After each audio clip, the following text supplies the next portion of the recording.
एक बार की बात है, एक आदमी था। उसके हाथ में एक बहुत ही कीमती घड़ी थी। एक दिन वह अपने कमरे में कुछ काम कर रहा था, तभी उसके हाथ से घड़ी निकल जाती है और उसी कमरे में गिर जाती है, जिससे वह बहुत ही दुखी हुआ और उस घड़ी को ढूंढने लगा। उसने पूरा दिन उस घड़ी को ढूंढा, पर उसको घड़ी नहीं मिली। तब उसने गांव के कुछ लड़कों को बुलाया और उनसे कहा कि मेरी घड़ी खो गई है, यदि उस घड़ी को कोई ढूंढ कर देगा तो उसे मैं 100 रुपये इनाम दूंगा। गांव के सभी लड़के उस घड़ी को ढूंढने में लग गए और वह आदमी भी अपनी घड़ी को उनके साथ साथ ढूंढ रहा था, लेकिन घड़ी नहीं मिली। तब 2-4 लड़कों ने फिर उससे कहा कि मुझे एक बार और मौका दो, मैं दोबारा से कोशिश करता हूँ। तो 3-4 लड़के फिर उस घड़ी को ढूंढने लगे। घंटों तक उस घड़ी को ढूंढा पर घड़ी नहीं मिली।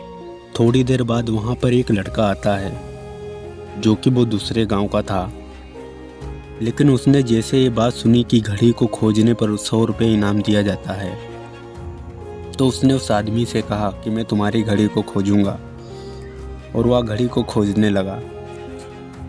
तो वह लड़का उसी कमरे में गया जिस कमरे में उस आदमी की घड़ी खो गई थी। तो वहाँ पे चुपचाप जाकर बैठ गया और उस घड़ी की आवाज़ को सुनने लगा। तो कुछ देर बाद कमरे में बहुत ज़्यादा शांत वातावरण था और वह लड़का उस घड़ी की आवाज़ को सुनने का प्रयास कर रहा था। कुछ देर बाद उस लड़के को उस घड़ी की टिक टिक की आवाज़ सुनाई देने लगी और उस आवाज़ के पीछे वह लड़का चला और उसने ये खोज लिया कि घड़ी कहाँ पे थी। उसने घड़ी को खोज कर उस आदमी को दिया, जिस आदमी ने उस घड़ी को खोजने पर 100 रुपये इनाम रखे थे। उस आदमी ने जैसे ही उस घड़ी को देखा वह खुशी हो गया और उस लड़के को 100 रुपये इनाम दिए। तो उस आदमी ने उस लड़के को बताया कि जिस कमरे से यह घड़ी तुम ढूंढ के लाए हो, उसी कमरे में हमने पूरा दिन इस घड़ी को ढूंढा पर घड़ी मुझे नहीं मिली।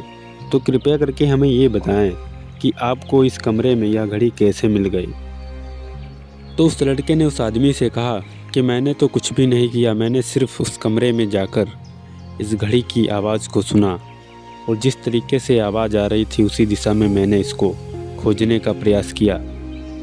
तो दोस्तों, इस कहानी से हमें क्या शिक्षा और प्रेरणा मिलती है, तो चलिए बताते हैं। तो दोस्तों, जिस तरीके से कमरे की शांति घड़ी ढूंढने में मददगार साबित हुई, तो दोस्तों मन की शांति भी लाइफ की ज़रूरी चीज़ों को समझने में मददगार साबित होती है। तो दोस्तों, हमें अपने जीवन को अच्छी तरीके से जीने के लिए दिन प्रतिदिन थोड़ा सा समय ज़रूर निकालना चाहिए, जिससे हम अपने मन की आवाज़ को और भी अच्छी तरीके से समझ सकें और खुद से बात कर सकें।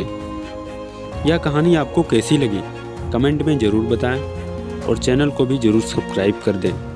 अगर आप इस कहानी को और भी ज़्यादा लोगों तक पहुंचाना चाहते हैं, तो दोस्तों इस कहानी को अपने दोस्तों के साथ में शेयर करें और ज़्यादा से ज़्यादा इस वीडियो को लाइक ज़रूर करें।